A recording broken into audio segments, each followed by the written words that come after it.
अस्सलाम वालेकुम नाज़रीन, ए टू ज़ेड न्यूज़ के साथ मैं हूं ईमान फातिमा। खबरों के सिलसिले में सबसे पहले खबर शामिल करते हैं।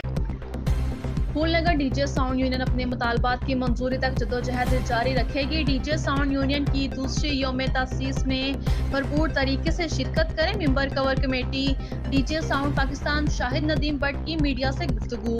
Phoolnagar DJ sound union Phoolnagar के रहनुमाओं की city press club chamber Rafiq चोया ग्रुप में अहम प्रेस कॉन्फ्रेंस तकरीब में डीजे साउंड यूनियन फूलनगर के मुकामी रहनुमाओं समेत मरकजी क़यादत ने भी शिरकत की। तकरीब का आगाज कारी मोहम्मद सलीम कादरी ने तलावत कुरान पाक से किया, जिसके बाद दाऊद कादरी ने नाते रसूल मकबूल सल्लल्लाहु अलैहि वसल्लम पेश की। अपने खिताब में member cover committee DJ sound Pakistan Shahid Nadeem Bhatt ने कहा कि हमें अपने मसाइल के हल के लिए मिलकर काम करने की ज़रूरत है। उन्होंने कहा कि 12 मई को लाहौर में साउंड यूनियन का दूसरा यौम तसीस मनाया जाएगा।